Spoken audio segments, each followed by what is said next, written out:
Hi, my name is Travis Ansari. My name is Sebastian Selwyn. Today we'll be talking about the movie Do the Right Thing. We'll be analyzing the characters in the film and also the sounds and music that was throughout the film. Kind of just a little bit of background. It's kind of talks about racism and how it just kind of goes about and talks about different characters have different roles in the film and how throughout the film it just kind of, I don't know, what would you think? How it just shows racism, how it felt to be an African American, and in that time of life, how they showed they don't get anything.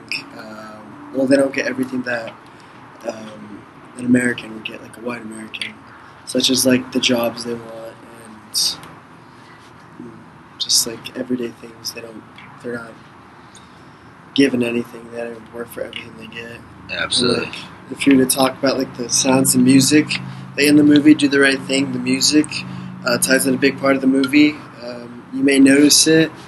You may not notice it at first, but if you take another look at it, if you listen to the music and actually look into the soundtracks of the music, the artists and names of the songs, you'll have a better understanding of the movie. For example, a few names of the songs were Fight the Power, My Fantasy, Can't Stand It, were just great examples of that, and we'll talk about it. So Fight the Power, I felt for me was a song expressing their thoughts about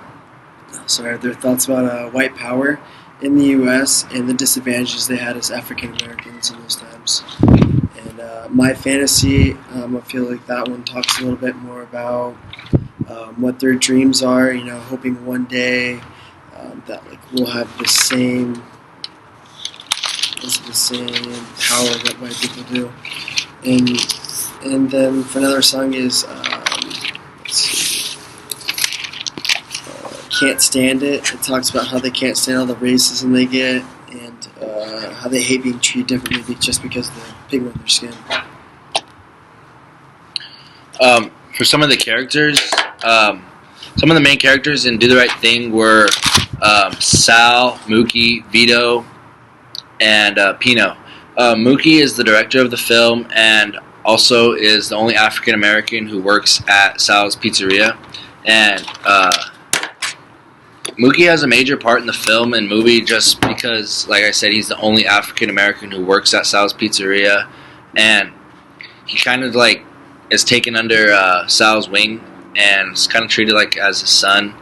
And throughout the film, he kind of just they kind of butt heads back and forth, and eventually Mookie kind of betrays, and they have an argument over money issues, and about if Sal owes Mookie money, and eventually Mookie gets upset, I guess, and throws a trash can through his pizza parlor, and kind of shows a little bit of betrayal to to Sal, sorry.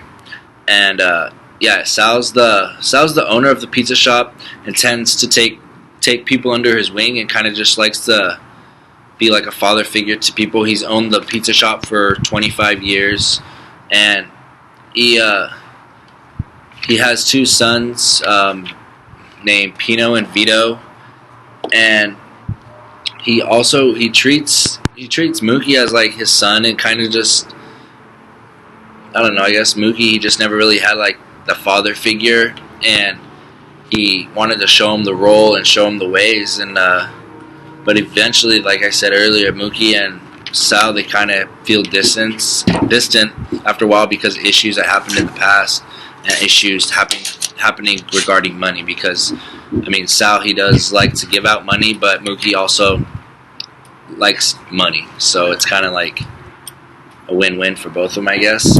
And then, lastly, Pino is another character that has a role. We're working with his father at the pizzeria. And Pino seems to be a little bit racist. He has a thing against African American people, and I can understand how the African Americans feel disrespected and betrayed with them. And if you're disrespected, I would feel a little bit of anger towards white people as well. And I guess they just felt betrayed from that pizza parlor, and so like just different scenes throughout the film kind of just express it, and like how Sebastian was saying about the music, it all kind of ties in with racism and how the African Americans fight for what they believe in and what they think should be theirs, even though it's not. And I mean, nowadays we're trying to move away from that movement, but I mean it's like stereotypical of African Americans not getting everything that they deserve, even though they do work just as hard as everyone else.